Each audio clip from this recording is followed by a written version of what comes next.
Hi everyone, welcome to my channel. This is Yoga with Kalynn, and this is a very easy 10-minute beginner yoga sequence for tummy and core strength.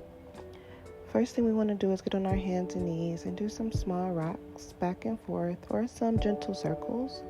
Inhaling as we go forward and exhaling as we go back before we relax our feet and get into a nice deep cat-cow stretch. When we inhale, we want to push the stomach down to the mat, and on the exhale, we want to suck the stomach in and allow the chin to come into the chest.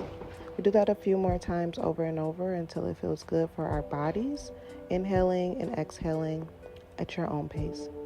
Then we want to extend the left foot back as like a far lunge, but we're just tapping the toes gently onto the mat and lifting that leg up before we transition over to a side body extended angle. This is coming from tabletop. So you gently allow the body to rest onto the right side. You gently come onto the knee. You extend the left arm up and over the shoulder. And then when you feel comfortable, you use that strength in your right arm, push the body up and extend over for an opposite side body stretch. Okay, this is really helping with the tummy, core strength because we're balancing on our knees, but we're holding a lot of weight in our core.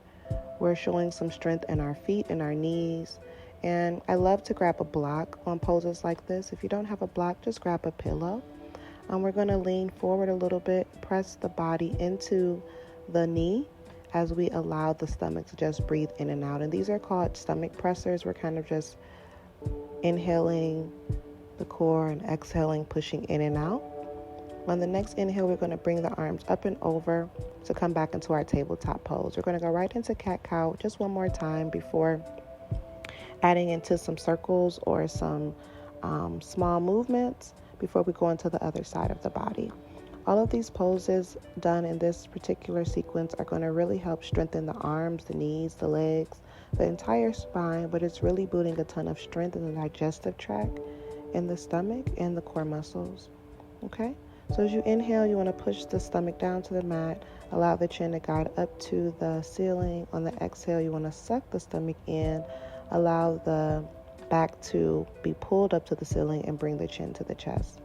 We want to extend that right foot off of the mat just for some individual toe taps. And when we feel comfortable, we can press onto the left hand, extend the right arm up and over that right ear, and really find some balance on the left knee here.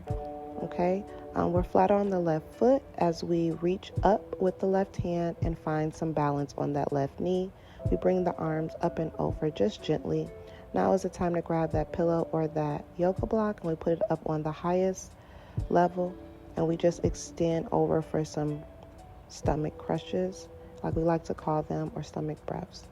I'm extending the right arm up and over the left part of the body just to extend the shoulder, relaxing the mouth, but still working and activating the core here. This feels really good for breathing, mindfulness, and slowing the body down, as well as just enjoying how the body's feeling in these poses. Okay, I'm going to go right back into cat-cow as we prepare for a wide-legged child's pose. We bring the big toes together. The knees are wide apart. We bring the booty back to the heels, bring the chin up to the ceiling, and we just sit here for a second just to allow the spine to rest. A few more cat-cows here. So sucking the stomach in, up or down motion, and pushing the stomach down. Do whatever feels good for you in this time and space. Whatever your body needs here is most important. So take your time with you.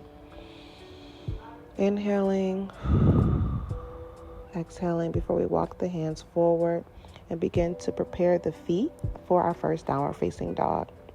We're in an upside down V here, so we want to widen the hands, push the head in between the arms. Inhale, and as we exhale, we push the booty up and back. The knees can be gently bent here.